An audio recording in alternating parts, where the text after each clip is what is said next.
زمین پر نبی پاک علیہ الصلوۃ والسلام کا مقام ادب ہے جس کا تقدس عرش سے زیادہ ہے۔ حضرت جنید و بایزید جیسے بڑے اولیاء بھی یہاں اونچی سانس نہیں لیتے، یعنی ادب کا مقام یہ ہے۔ اے میرے پیارے اسلامی، قرآن کس طرح ہمیں نبی پاک کی شان بیان کرتا ہے۔ ایک پنجابی شاعر لکھتے ہیں، قرآن وچ اللہ نے فرمایا ہو ضائع عمل جاسن، قرآن وچ اللہ نے فرمایا ہو ضائع عمل جاسن، کوئی اچا نہ دم مارے میرے یار دے بوہے تے۔ یعنی نبی پاک کی بارگاہ میں اگر آواز اونچی ہو گئی، بے ادبی ہو گئی ہیں، اب یہاں غفلت وہ ہے کہ سارے عمل برباد ہو جائیں گے، ساری نمازیں، سارے روزے، ساری عبادت۔ تو اس سے اندازہ ہونا چاہیے کہ نبی پاک کے تعظیم کا کس قدر ہمیں احتیاط کرنی ہے۔ حکم کیسا ہے؟ ایک اور جگہ قرآن میں رب فرماتا ہے لِتُؤْمِنُوا بِاللَّهِ وَرَسُولِهِ وَتُعَزِّرُوهُ وَتُوَقِّرُوهُ وَتُسَبِّحُوهُ بُكْرَةً وَأَصِيلًا۔ ترجمہ کیا ہے؟ اے لوگو، تم اللہ اور اس کے رسول پر ایمان لاؤ اور رسول کی تعظیم و توقیر کرو اور صبح و شام اللہ کی پاکی بولو۔ اب اس کی ترتیب ذرا سمجھیے گا۔ اعلیٰ حضرت امام اہل سنت نے کمال اس آیت کی وضاحت کی ہے۔ اعلیٰ حضرت کہتے ہیں پہلے اللہ نے آیت کے حصے میں کیا فرمایا؟ ایمان لاؤ، ٹھیک ہے۔ پھر کیا فرمایا؟ وَتُعَزِّرُوهُ وَتُوَقِّرُوهُ، محبوب کی خوب تعظیم و عزت کرو۔ تیسرے نمبر پر کیا فرمایا؟ وَتُسَبِّحُوهُ بُكْرَةً وَأَصِيلًا، صبح و شام اللہ کی پاکی بولو، یعنی عبادت کرو۔ اعلیٰ حضرت کہتے ہیں ذرا ترتیب تو دیکھو نا، پہلے ایمان لانے کا کہا ہے، عبادت کا معاملہ تیسرے نمبر پر ہے، درمیان میں کیا فرمایا؟ میرے محبوب کی تعظیم کرنی ہے، توقیر کرنی ہے۔ تو پتہ چلا کہ نجات کا دار و مدار جو ہے وہ تعظیم رسول پر ہے، ایمان بھی ہے، عبادتیں بھی ہیں۔ اگر تعظیم رسول نہیں ہے تو عبادت بھی نہیں ہے، ایمان بھی نہیں ہے۔ یہ بات سمجھنی ہے، اللہ کی سرتاب قدم شان ہے یہ، انسان ہی انسان، وہ انسان ہے یہ۔ قرآن تو ایمان بتاتا ہے انہیں، اور ایمان یہ کہتا ہے میری جان ہے یہ۔ ثابت ہوا کہ جملہ فرائض فروع ہیں، اصل الاصول بندگی اس تاجور کی ہے۔ یہ بات سمجھنی ہے آج ہمیں بیان کے اندر۔ اچھا، اب یہاں پر اس آیت کا بیک گراؤنڈ کیا تھا کہ راعینا نہ کہو، انظر نہ کہو، بڑا ہی یونیک بیک گراؤنڈ ہے اس کا۔ مفسرین نے الگ الگ انداز میں لکھا، اس کا خلاصہ سنتے ہیں کہ جب صحابہ کرام کو نبی پاک علیہ الصلوۃ والسلام بیان فرماتے تھے، واعظ فرماتے تھے، اسلام کی تعلیمات دیتے تھے، تو آپ نے دیکھا ہوگا ہم اسکول کالجز میں بھی بعض اوقات ہمیں بتایا بھی جاتا ہے کہ کوئی بات اگر اسپیکر کی سمجھ نہ آئے تو آپ کہیں کہ حضور پارڈن پلیز، کم اگین، دوبارہ آپ ریپیٹ کر دیے، سر ذرا دوبارہ ریپیٹ کر دیں۔ ہم بھی کہتے ہیں کہ ذرا دو بار سنیں گے تو لکھ لیں گے، نوٹ کر لیں گے۔ تو صحابہ کرام ایک جملہ کہا کرتے تھے، راعنا یا رسول اللہ صلی اللہ علیہ وسلم، یا رسول اللہ ہماری رعایت فرمائیے۔ بظاہر تو یہ بڑا پیارا لفظ ہے، رعایت فرمائیے۔ اچھا، اب نبی پاک علیہ الصلوۃ والسلام کے کلام میں تو کسی قسم کی کمی نہیں تھی، یہ نبی پاک علیہ الصلوۃ والسلام کا کلام وہ نہیں سمجھ پاتے تھے تو وہ اپنی طرف کہتے تھے حضور ہمارے ذہن میں تھوڑی کمزوری رہ گئی، لکھنے میں رہ گیا، سمجھنے میں رہ گیا، آپ کا کلام کمپلیٹ ہے، تھوڑی ہماری رعایت فرما دیں اور دوبارہ سمجھا دیں۔ اب کتنے ادب والی بات تھی، مگر یہودی جو تھے وہ صحابہ کرام علیہ رضوان کی اس زبان کو توڑ مڑوڑ کر کھینچ کر بولتے تھے۔ قرآن کہتا ہے نا وَرَاعِنَا لَيَّمْ بِأَلْسِنَتِهِمْ، اور رائنا کہتے ہیں زبانیں مروڑ کر، یعنی اس کا کوئی اور پروناؤنسیشن، اس کا کوئی اور انداز۔ لفظ راہینا تو وہ بھی کہتے تھے مگر وہ اس کا پروناؤنسیشن چینج کر دیتے تھے، وہ کیا کہتے تھے؟ راعینا، یا لگا دیتے اور لمبا کر دیتے اس کو۔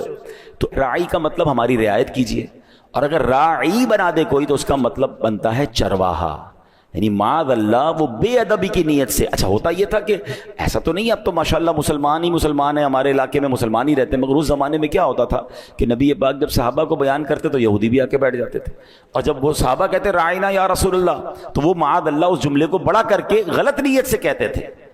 اللہ اکبر! اب جب یہودی بدبخت وہ جملہ کہتے تو قرآن نے کیا حکم فرمایا؟ یا ایھا الذین آمنوا لا تقولوا راعنا۔ ایک صحابی آئے نبی پاک کی بارگاہ میں، کہتے ہیں ان کا دل بڑا افسردہ تھا، کہتے ہیں حضور یہ بدبخت جو ہے وہ یہودی بھی یہ جملہ کہہ کر آپ کی بیعت بھی کرتے ہیں۔ اچھا، وہ ان یہودیوں کی زبان سمجھ گئے، انہوں نے کہا کہ اگر تم نے اب نبی پاک کے بارے میں جملہ کہا میں سر قلم کر دوں گا۔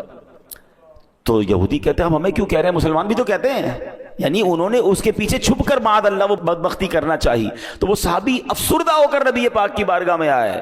اور اللہ اکبر، رب کو کب یہ گوارا ہے کہ جناب نبی پاک کی بارگاہ میں کوئی ایسا لفظ بھی بولا جائے جس کا کوئی غلط استعمال کر سکتا ہے. قرآن میں حکم آتا ہے، ایمان والوں سے کیا کہا جا رہا ہے؟ یا ایھا الذین آمنوا لا تقولوا راعنا، ایمان والو راعنا نہ کہو. اللہ اکبر. اب قرآن نے اس کا آلٹرنیٹ بھی دیا. کمال تو دیکھیں کہ میرے محبوب کی بارگاہ میں یہ لفظ نہیں کہنا. اچھا کیا کہنا ہے وہ بھی قرآن بتا رہا ہے.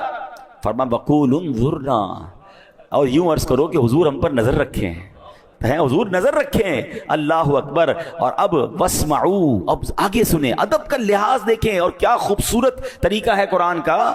اور پہلے ہی بغور سنو نا، ہے نبی پاک کے دربار میں ہو تو غور سے سن لو، بار بار کیوں ریپیٹ کروانا ہے؟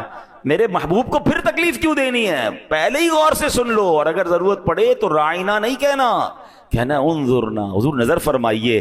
اللہ اکبر. اب محبوب کو کلام اپنا دہرانے کی زحمت نہ ہو، یہ بھی قرآن بتا رہا ہے. صحابہ کو دربار مصطفیٰ کے آداب بیان کیا جا رہے ہیں. اور لیکن اگلی آیت کا جو حصہ ہے اس میں بھی سبق ہے. اللہ فرماتا ہے وَلِلْكَافِرِينَ عَذَابٌ أَلِيمٌ، اور کافروں کے لیے دردناک عذاب ہے. یعنی تم اس لفظ کو چھوڑ دو، باقی رہے وہ بدبخت گستاخ غیر مسلم، ان کے لیے دردناک عذاب ہے. اللہ اکبر. اب ذرا غور کیجئے میرے پیارے اسلامی بھائیوں، اس بات پر غور فرمائیے جو یہ کہا نا یا ایھا الذین آمنوا، اے ایمان والو.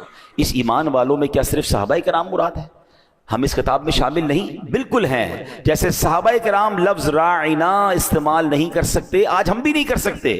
معلوم ہوا کہ یہ آیت کریمہ قیامت تک آنے والے اہل ایمان کے لیے ہے. اور قربان جائیے، اس آیت کریمہ میں حکم کیا دیا گیا؟ وَقُولُ انظُرْنَا، اور یوں عرض کرو حضور ہم پر نظر رکھیں. تو سبحان اللہ، ہمیں محبوب پاک کی بارگاہ میں عرض کرنے کا سلیقہ بھی قرآن نے سکھا دیا. اب سبحان اللہ وہ وظیفے کی طرف نظر دوڑائیں کہ جو ہم پڑھتے ہیں یا رسول اللہ انظر حالنا، یا حبیب اللہ اسمع قولنا، اننی فی بحر ہم مغرق خذ یدی ساحل لنا اشقالنا. ارے یہ تو قرآن حکم دے رہا ہے کہ محبوب کی بارگاہ میں جب بات کرنی ہے تو انظر نہ کہو. اور اس کا ترجمہ کتنا پیارا ہے، اے اللہ پاک کے محبوب ہمارے حالات پر نظر فرمائیے. اے محبوب خدا علیہ الصلوۃ والسلام ہماری عرض سنیے. میں پریشانیوں کے سمندر میں غرق ہوں، میرا گناہوں سے لتھڑا ہاتھ تھام لیجئے اور ہماری مشکلات آسان فرما دیجئے. سبحان اللہ. تو یہ بات ہمیں سمجھ آ رہی ہے کہ نبی پاک کی بارگاہ میں کتنا ادب ریکوائرڈ ہے. اور پھر مسلمانوں کا یہ برسوں سے طریقہ بھی ہے. ایک بڑا ایمان افروز واقعہ کتابوں میں لکھا حضرت علی بن مصطفیٰ عسقلانی رحمت اللہ تعالی علیہ. اچھا ان کے بارے میں آتا ہے کہ کہتے ہیں ایک بار ہم سمندر میں جا رہے تھے، بحری جہاز میں سفر کر رہے تھے، زبردست طوفان آ گیا. اتنا سخت طوفان تھا کہ ہمیں غرق ہونے کا بہت خطرہ ہو گیا. اب جب بحری جہاز کا اصول یہ کہ جب جہاز ڈوبنے لگتا ہے نا تو پھر اس کا بوجھ اتارا جاتا ہے تاکہ کسی طرح جہاز کا وزن ہلکا ہو جائے. تو لوگوں نے کیا کیا کہ جہاز ہچکولے لے رہا تھا، اپنا سامان اٹھا کر وہ سمندر میں پھینک رہے تھے. جہاز پھر بھی نہ رکے، سارا سامان بھی پھینک دیا مگر جہاز کے ہچکولے ہی ختم نہ ہوں. اب ایک ہی آس تھی. تو کہتے ہیں ہم سب نے مل کر سرکار دو عالم علیہ الصلوۃ والسلام کی بارگاہ میں استغاثہ پیش کرنا شروع کر دیا، حضور کو پکارنا شروع کر دیا. وہ اعلیٰ حضرت لکھتے ہیں نا البحر علا والموج طغا من بے کس و طوفاں ہوش ربا مجدار میں ہوں بگڑی ہے ہوا موری نیا پار لگا جانا. اللہ اکبر. اب فرماتے ایک شخص ہمارے ساتھ اس جہاز پہ تھا، مغرب کا رہنے والا تھا، بڑا نیک تھا. اس نے ہمارے استغاثوں کی جب آواز سنی تو لوگوں کو کہتا پرسکون رہو، میں نے خواب دیکھا ہے، نبی پاک علیہ الصلوۃ والسلام کی زیارت نصیب ہوئی ہے. میں نے عرض کی حضور آپ کے امتی پریشان ہیں، آپ کو پکار رہے ہیں، استغاثہ کر رہے ہیں. میری عرض سن کر نبی پاک علیہ الصلوۃ والسلام نے حضرت صدیق اکبر رضی اللہ تعالیٰ عنہ کی طرف نظر فرمائی اور انہیں جہاز والوں کی مدد کا حکم دیا. کہتے ہیں جب میں نے دیکھا کہ صدیق اکبر سمندر میں داخل ہوئے، جہاز کو پکڑا اور کھینچتے ہوئے خشکی تک لے گئے ہیں. یہ سب میں نے خواب میں دیکھا ہے. علی بن مصطفیٰ رحمۃ اللہ تعالی علیہ فرماتے ہیں انہوں نے اپنا خواب سنایا اور ادھر ہم نے دیکھا طوفان تھمنا شروع ہو گیا, طوفان ختم ہو گیا, اور اس کے بعد پورے سفر تک ہمیں کوئی مشکل پیش نہیں آئی. تو یہ بات یقیناً ہے کہ جب نبی پاک کو پکارا جاتا ہے اللہ کی عطا سے, اللہ کے دیے سے, وہ آج بھی مدد فرماتے ہیں. تو الحمدللہ یہ لفظ ہمیں قرآن نے دیا ہے, انظرنا, اپنے حبیب سے, محبوب سے بات کیسے کرنی ہے. اچھا, اس آیت سے جو ایک اور بات جو امپورٹنٹ ہے, جو ٹاپک ہے میرا, کہ اس آیت سے ایک اور بات سیکھنے کو مل رہی ہے کہ کسی قسم کا بے ادبی والا لفظ بارگاہ رسالت کے لیے استعمال نہیں کرنا. قرآن نے بڑے واضح انداز, دیکھیں نا, راعنا کوئی ناجائز ورڈ نہیں تھا, اس کا معنی ٹھیک تھا, حضور رعایت فرمائیے, لیکن چونکہ لوگ الگ مطلب لے لیتے ہیں تو اب اس ورڈ کو بھی منع کر دیا گیا. اب درست نہیں ہے وہ ورڈ ہمارے لیے. لیکن اس سے پتا چلا کہ کوئی بھی ایسا جملہ, کوئی بھی ایسا انداز, کوئی بھی ایسا طریقہ جس میں ذرہ برابر بھی بے ادبی ہو, ہمیں اس کے قریب بھی نہیں جانا. اور اس میں ایک اور چیز سمجھنی ہے, بے ادبوں کے قریب بھی نہیں جانا, بے ادبی کے قریب بھی نہیں جانا. کچھ لوگ بڑی بے باک گفتگو کرتے ہیں معاذ اللہ نبی پاک کے بارے میں, پیارے آقا کے تبرکات کے بارے میں, نبی پاک کی آل کے بارے میں, پیارے آقا کے صحابہ کے بارے میں, مدینہ منورہ کے بارے میں. نہیں, اگر ان کی زبان جارحانہ ہے, ان کا انداز برا ہے, وہ مخاطب صحیح نہیں کرتے ایسی مبارک چیزوں کو, ہمیں ان کے قریب نہیں بیٹھنا. ایک بات ہمیشہ یاد رکھیے گا, صحبت اثر لاتی ہے. جو بے ادبوں کے ساتھ بیٹھتا ہے اس کی زبان بھی بے ادب ہو جاتی ہے, جو با ادب کے ساتھ بیٹھتا ہے اس کی زبان بھی با ادب ہو جاتی ہے نا. عاشق رسول کے ساتھ بیٹھے تو عشق رسول بڑھنے لگتا ہے. تو یہ ہمیشہ یاد رکھیں کہ بے ادب دوست کیسے ہو سکتا ہے میرا. ہمیشہ یاد رکھیں, با ادب با نصیب, بے ادب بے نصیب. ہمیں بے ادب نہ بننا ہے, نہ بے ادبوں کے قریب بیٹھے تو ایمان چلا جائے گا, قرآن کہہ رہا ہے. اب آگے آئیے, صحابہ کرام علیہ رضوان کی احتیاط کیا ہوتی تھی. حضرت عباس رضی اللہ عنہ, اب لفظوں کا چناؤ دیکھیں, یہ بھی سیکھنا ہے کہ ہم کس کے بارے میں بات کر رہے ہیں. ارے پہلے بولنے سے پہلے سوچے تو صحیح کہ آپ سرکار دو عالم علیہ الصلوۃ والسلام کی بات کر رہے ہیں, آپ ان کے صحابہ, ان کے اولیاء, ان کے جناب اہل بیت کی بات کر رہے ہیں. کتنا سوچ کر بولنا ہے, جو منہ میں آیا بول دیتے لوگ. سوچ دیکھیں, حضرت عباس رضی اللہ تعالیٰ نبی پاک کے چچا ہیں, ان سے سوال کیا, حضور آپ بڑے ہیں یا نبی پاک علیہ السلام عمر میں بڑے ہیں؟ Very normal question. ہم سے کوئی بھی پوچھے کہ بھائی آپ بڑے ہیں یا فلاں بڑے, تو ہم کہیں میری عمر زیادہ ہے, میں بڑا ہوں, ٹھیک ہے نا. مگر حضرت عباس ایک تو ہے بھی چچا, ان کا مقام بھی ہے, مگر ادھر بات کیا ہو رہی ہے, رسول پاک علیہ الصلوۃ والسلام عمر میں بڑے ہیں یا آپ بڑے ہیں؟ اب لک ایٹ دا آنسر. حضرت عباس کہتے ہیں ہوا اکبر منی وانا ولدت قبلہ, بڑے تو وہی مجھ سے ہیں, پیدا میں پہلے ہو گیا ہوں. مجھے بتائیں نا یہ کون سی کتاب میں لکھا ہے, یہ کون سی ڈکشنری ہے؟ لوگ کہتے ہیں کبھی کوئی عشق کی بات کرے نا کہ یار آپ مدینے کے لیے ایسا لفظ استعمال کیسے کر رہے ہیں, یہ تو صحابہ نے نہیں کیا. مجھے بتائیں یہ کیسا جواب ہے؟ یہ عشق والا جواب ہے نا کہ بڑے وہی ہیں, پیدا میں پہلے ہو گیا ہوں. آئے ہائے, کیا مزے کو مزہ آ گیا نا جملہ سن کر. وہ کہہ دیتے کہ میری عمر زیادہ تو ناجائز نہ ہوتا, کوئی حرام نہیں تھا. کچھ لوگ یہ آتے ہیں لے کر نا کہ یار یہ کون سی مدینے کے ساتھ آپ کا یہ انداز, تو نبی پاک کے بارے میں یہ انداز, یہ تو کہیں نہیں لکھا. لکھا ہے وہ عشق کی کتابوں میں لکھا ہے, وہ عاشقوں کے نصیب میں لکھا ہے. جو تمہارے نصیب میں نہیں لکھا تمہیں پرابلم ہے. دیکھیں ہمیشہ یاد رکھیں, عشق میں, محبت میں, ادب میں آپ ہر چیز کو بک کے حساب سے فالو نہیں کرتے. جس کو جیسا ادب ہے, کوئی مدینے میں چپل نہیں پہنتا, وہ اس کا عشق ہے. آپ کیسے کہہ سکتے ہیں کہ تم غلط کر رہے ہو؟ امام مالک ساری زندگی مدینے میں رہے, امام مالک کروڑوں مالکیوں کے پیشوا, پوری زندگی مدینے میں چپل نہیں پہنے. تو آپ کہیں گے صحابہ نے پہنا, امام مالک نے کیوں نہیں پہنا؟ وہ ان کا عشق ہے, وہ ان کا انداز ہے. ہم اس کے لیے کسی کو, ہاں جو یہ کہتا ہے کہ مدینے میں چپل پہننے والا بے ادب ہے, یہ بھی غلط ہے. نہیں, ہر کسی کا الگ ذوق ہے, ہر کسی کا الگ انداز ہے. وہ شاعر کہتا ہے نہ کسی کے رقص پہ طنز کر, نہ کسی کے غم کا مذاق اڑا, جسے چاہے جیسے نواز دیں, یہ مزاج عشق رسول ہے. ایک شخص تھا, بہت بڑی, دیکھیں یہ انداز ہوتے ہیں. آپ کو مکے مدینے آپ جاؤ گے نا, اچھا یہاں بھی ملتے ہیں, کوئی نبی پاک کا نام لے رونے لگ جائے گا, کوئی نعت شریف میں رونے لگ جائے گا, کوئی سرکار علیہ الصلوۃ والسلام کا ذکر کرے گا تو تڑپنے لگ جائے گا, کوئی کسی انداز سے, کوئی کسی انداز سے. سب کے انداز الگ ہوتے ہیں, اس کو انجوائے کیا کریں, ٹونٹ نہ کیا کریں, طنز نہ کیا کریں, عشق والوں کو تکلیف نہ دیا کرو. ایک بادشاہ تھا اور بہت امیر تھا. ظاہر بادشاہ تو بڑا ہی ہوتا ہے. وہ ایک بار نبی پاک کی بارگاہ میں گیا تو پھٹے پرانے اور پیون لگے کپڑے پہن کر. کسی نے کہا تم مدینے آئے ہو, یہ کیسے لباس پہنا ہے؟ کہتا ہے حضور کو دکھانے آیا ہوں, حضور میں کیسا تھا اور آپ نے مجھے بادشاہ بنا دیا. میں اپنی اوقات یاد رکھ کر نبی پاک کی بارگاہ میں. تھوڑے دنوں بعد ایک بادشاہ آیا, اس نے او کرو فر والا, جاہو جلال والا لباس, وی آئی پی, یہ سٹائل ہوتا ہے بادشاہوں کا. اب ہم جیسا کوئی آدمی ہو کہ یار تمہیں تو بادشاہ والا لباس پہن کے آنا ہی نہیں چاہیے تھا, تمہیں پتہ نہیں ادب کیا ہے. پوچھا کیوں آئے ہو؟ کہتا حضور کو دکھانے آیا ہوں کیا کیا عطا فرما دیا ہے. دونوں ٹھیک ہے نا؟ بات آ رہی ہے سمجھ؟ انما الاعمال بالنیات. کوئی رو رہا ہے وہ ٹھیک کر رہا ہے, کوئی مسکرا رہا ہے مدینے جاتے وہ بھی ٹھیک ہے, اس کو خوشی ہو رہی ہے. ہم کون ہوتے ہیں کسی کے دل کو جج کرنے والے؟ ادب کرنا. بے ادبی کا جسٹیفیکیشن نہیں ہے. ہاں ادب والوں کو ان کا اپنا اپنا انداز ہے. تو حضرت عباس کا یہ جملہ جو ہے نا, یہ رہتی دنیا کے لیے ایک لرننگ ہے. بڑے تو میرے آقا ہی ہیں, پیدا میں پہلے ہو گیا ہوں. یہ جملہ سکھا رہا ہے کہ سرکار دو عالم علیہ الصلوۃ والسلام کی بارگاہ میں, مکہ مدینے کے بارے میں, ان کی آل کے, ان سے نسبت رکھنے والی ہر چیز کے بارے میں جب بھی کلام کرنا ہوگا تو 100 بار سوچ کر کے کہاں بات, کیونکہ یہ وہ جگہ ہے جہاں ذرا سی بے ادبی اعمال برباد کر دے گی. اللہ اکبر. اسی طرح میرے پیارے اسلامی بھائیوں, اب نبی پاک علیہ السلام سے صحابہ پتہ ہے کیسے بات سٹارٹ کرتے تھے؟ What is the way to start talking? Start کیسے ہوتی تھی پتہ ہے؟ فدا کا امی و ابی یا رسول اللہ, حضور ہمارے ماں باپ آپ پر قربان. بات شروع کرنے سے پہلے یہ انداز تھا صحابہ کرام کا کہ حضور ہمارے ماں باپ آپ پر, پھر بات آگے سٹارٹ ہوتی تھی. چلے میں لگے ہاتھوں ایک مشورہ بھی دے دیتا ہوں, اللہ مجھے اخلاص عطا فرمائے. اب کبھی مدینے جائیں نا, اللہ بار بار آپ کو مکہ مدینے کی حاضری عطا فرمائے. ظاہر ہے جب جاتے ہیں تو بارگاہ رسالت میں سلام بھی کرتے ہیں, کچھ باتیں بھی بتاتے ہیں, کچھ دل کے حالات بھی بتاتے ہیں, کچھ عرضی بھی کرتے ہیں نا. مدینے جائیں تو نبی پاک سے عرض کرنے سے پہلے یہ کہا کریں فدا کا امی و ابی یا رسول اللہ, حضور میرے ماں باپ آپ پر قربان. پھر بات شروع کیا کریں. آئے ہائے, اور حضور سے یہ کہا کریں حضور میں تو نکما ہوں, آپ کے صحابہ کا انداز اپنا رہا ہوں, یہی مدینہ تھا, یہی صحابہ تھے, آپ سے بات شروع کرنے سے پہلے ایسے ہی کہا کرتے تھے.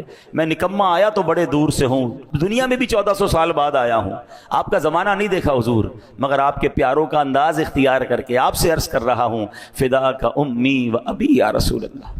کیا معلوم ہماری طرف توجہ اٹھ جائے, ہمارا بیڑا پار ہو جائے گا. تو یہ بڑے کرم کے ہیں فیصلے, یہ بڑے نصیب کی بات ہے. ابھی بھی ہو سکتا ہے کچھ لوگوں کو یہ باتیں نہ سمجھ آ رہی ہوں کہ پتہ نہیں یہ کیا جناب دین کو مشکل بنا دیا ہے. ارے مجھے بتاؤ صحابہ کی بات مانوں یا تمہاری بات مانوں؟ جن صحابہ نے میرے آقا کے ساتھ وقت گزارا ہے میں ان کا انداز دیکھوں یا میں آپ لوگوں کی باتیں سنوں؟ آپ کو اچھا نہیں لگتا, یہ آپ کا پرابلم ہے. ہم عشق کے بندے ہیں, کیوں بات بڑھائی ہے. ہاں جب نبی پاک سے محبت کی ہے تو کی ہے, زمانے کو برا لگتا ہے تو لگ جائے. فدا کا امی و ابی یا رسول اللہ, ہمارے ماں باپ رسول پاک پر قربان. اللہ ہمیں سچا عاشق رسول بنا دے. اللہ نبی پاک کی یاد میں رونا عطا فرمائے, پیارے آقا کے عشق میں تڑپنا عطا فرمائے. میرا قرآن مجھے سکھا رہا ہے. ابھی تو آگے سنو نا, اللہ کریم قرآن مجید فرقان حمید میں کیا ارشاد فرماتا ہے کہ پیارے آقا علیہ الصلوۃ والسلام سے بات کیسے کرنی ہے. لا تجعلوا دعاء الرسول بینکم کدعاء بعضکم بعضا, اے لوگو رسول کے پکارنے کو آپس میں ایسا نہ بنا لو جیسے تم سے کوئی دوسرے کو پکارتا ہے. آج جس طرح ہم آپس میں بات کرتے ہیں ایسے رسول پاک سے بات نہیں کر سکتے. سبحان اللہ. اب یہاں ایک اور شرعی مسئلہ بھی سن لیں. نبی پاک علیہ السلام کا نام محمد صلی اللہ علیہ وسلم بار بار لیجئے, دل میں سکون اور قرار پیدا ہوتا ہے, اس میں کوئی حرج نہیں. مگر یا محمد کہنا علماء کہتے ہیں یہ ناجائز ہے, کیونکہ یہاں ندا ہے. اللہ کے حبیب کو آپ ڈائریکٹ نام لے کے کیسے پکار سکتے ہیں؟ ارے میری آپ کی کیا اوقات ہے. اللہ نے قرآن میں کئی جگہوں پر نبیوں کے نام لیے. کہیں اللہ کریم نے یا آدم یا نوح یا ابراہیم یا موسیٰ یا عیسیٰ کہہ کر بات کی ہے, مگر قرآن شروع کیجئے الحمد شریف سے لے کر والناس تک ایک جگہ بھی آپ یا محمد نہیں دیکھیں گے. اللہ نے جب اپنے حبیب سے بات کی ہے تو کیسے پکارا ہے؟ یا ایھا المدثر, یا ایھا المزمل. کبھی طٰہٰ کہا ہے, کبھی یاسین کہا ہے. ارے جب رب اپنے حبیب کو کس پیارے انداز میں پکار رہا ہے تو پھر میں اور آپ کون ہوتے ہیں؟ یا رسول اللہ کہیے, یا حبیب اللہ کہیے, یا نور اللہ کہیے, رحمت للعالمین کہہ کے پکاریے. میری اور آپ کی اوقات ہے. دیکھیں یہ بات ان لوگوں کو سمجھ آئے گی جن کے گھروں میں یہ تعظیم دی جاتی ہے کہ والد کا نام نہیں لینا ہے. ابو کا نام لیتے, باپ نام لے کے پکارتے ہیں. اب بتاتے ضرور ہیں آپ کے ابو کا نام کیا ہے, میں بتاتا ہوں یعقوب ہے, لیکن ابو سامنے ہو تو کہ اے یعقوب کہہ کے بات کروں گا؟ نہیں, ابو جی. سمپل. جب اپنے والد, جو بادب خاندان ہے, اب تو معاذ اللہ چل پڑا, لیکن جو آج بھی خاندانی لوگ ہیں, نہ بیوی اپنے شوہر کو نام لے کے پکارتی ہے, نہ بیٹا بچے اپنے باپ کا نام لے کر پکارتے ہیں. یہی ادب سکھایا گیا.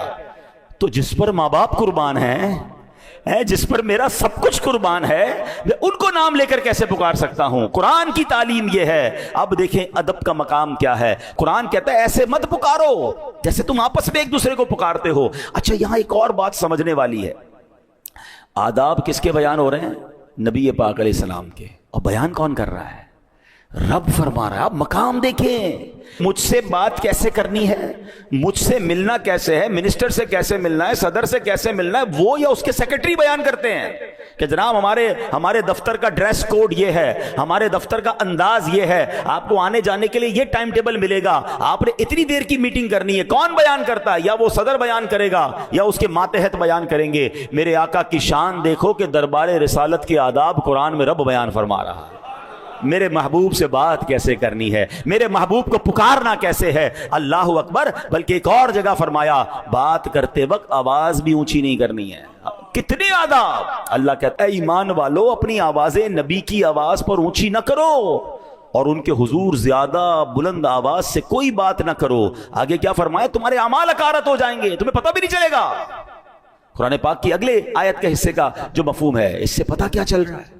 اب نبی پاک کے زمانے میں بھی, اور علماء کہتے ہیں یہ آج کے لیے بھی درس ہے.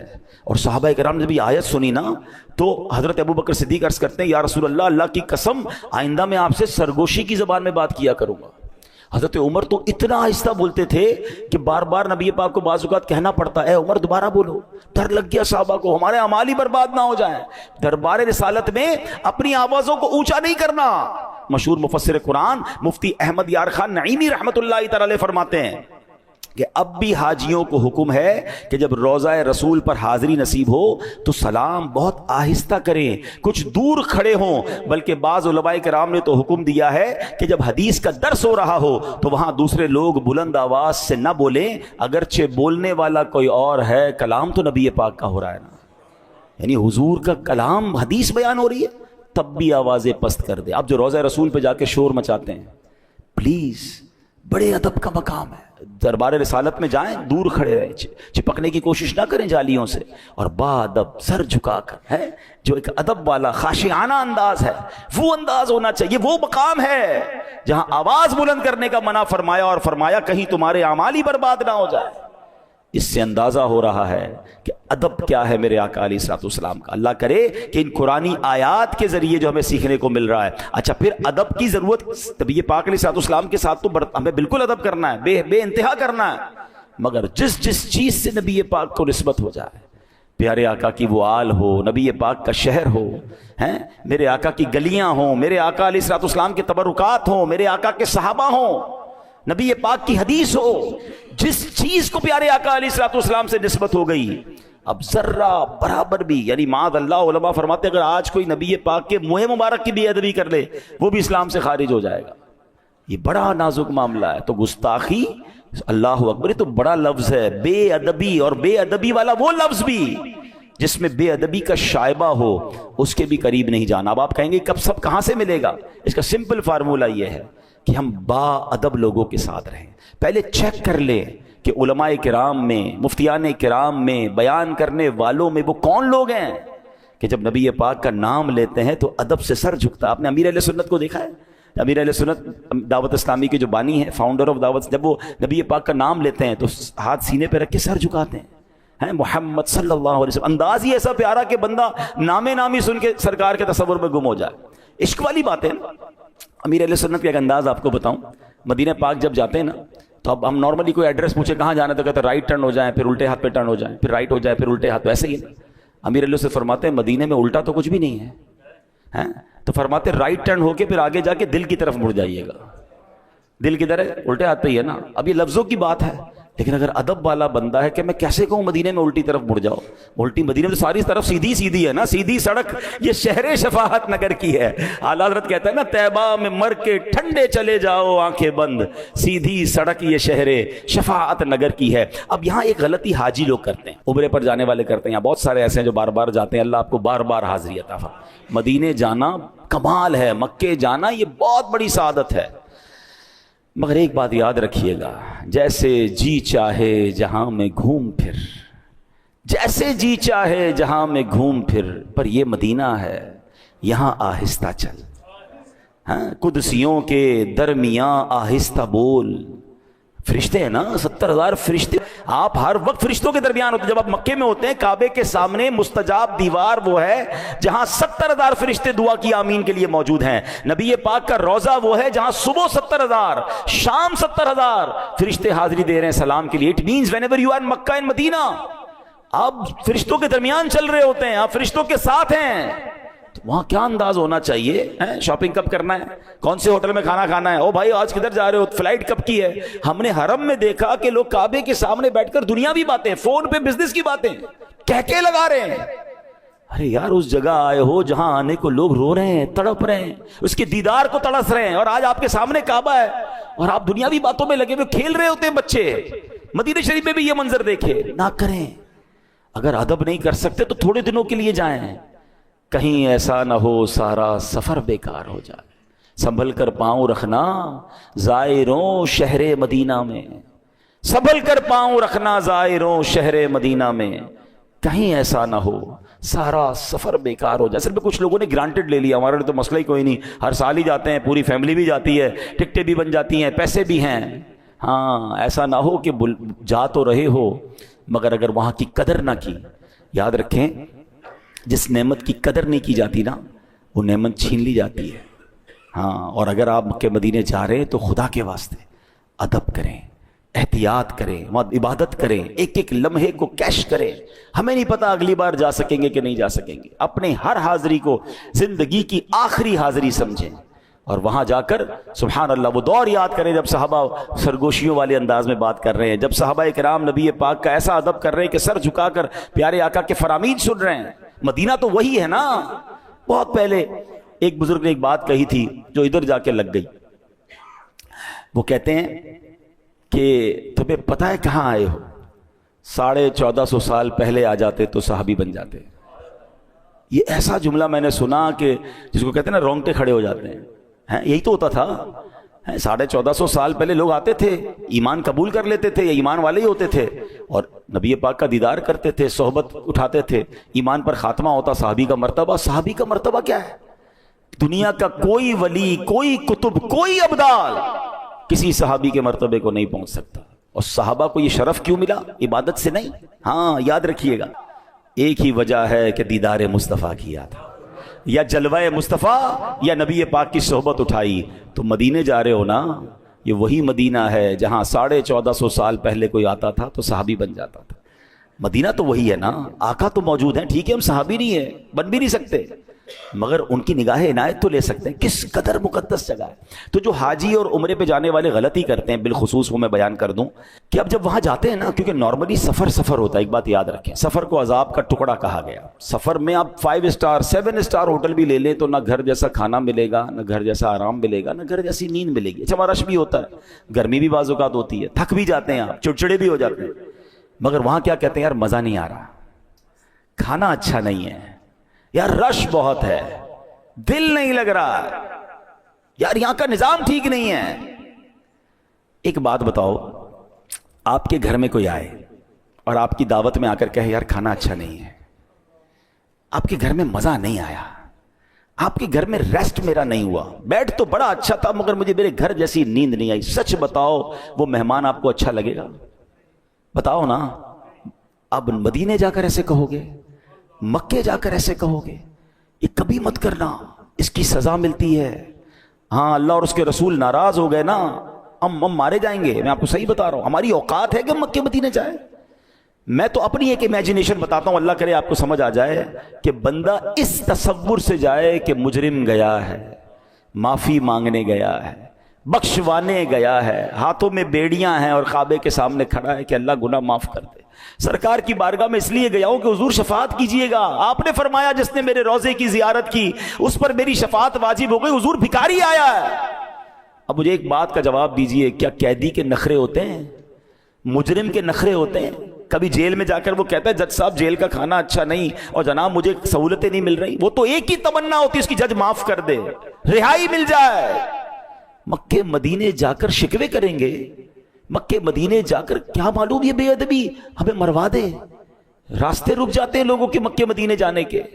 اے میرے پیارے اسلامی بھائی، پلیز آج کے بیان میں ایک بات یاد کر لیں، چاہے وہ شہر مصطفیٰ ہو، چاہے وہ شہر ولادت مصطفیٰ مکہ ہو، چاہے وہ نبی پاک کے تبرکات ہوں، چاہے وہ نبی پاک کی آل ہو، چاہے وہ میرے آقا کی حدیثیں ہوں، چاہے وہ نبی پاک علیہ الصلوۃ والسلام کی حیات طیبہ ہو، کسی معاملے میں بات کرنی ہے، اول تو بات ہی نہ کرو اگر بولنا نہیں آتا۔ کچھ لوگ کہتے ہیں مجھے بولنا نہیں آتا، تو نہ کرو نا بات، اور اگر بولنا ہے تو 100 بار سوچ کر بولنا ہے، با ادب بولنا ہے۔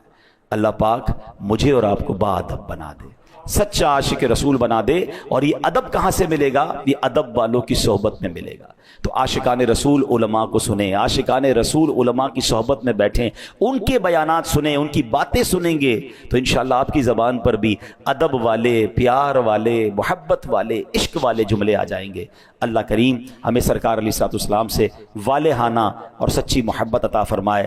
اعلیٰ حضرت امام اہل سنت کے شعر پر اپنے بیان کو ختم کرتا ہوں کہ جان ہے عشق مصطفیٰ روز فزوں کرے خدا، جان ہے عشق مصطفیٰ روز فزوں کرے خدا، جس کو ہو درد کا مزہ ناز دوا اٹھائے کیوں۔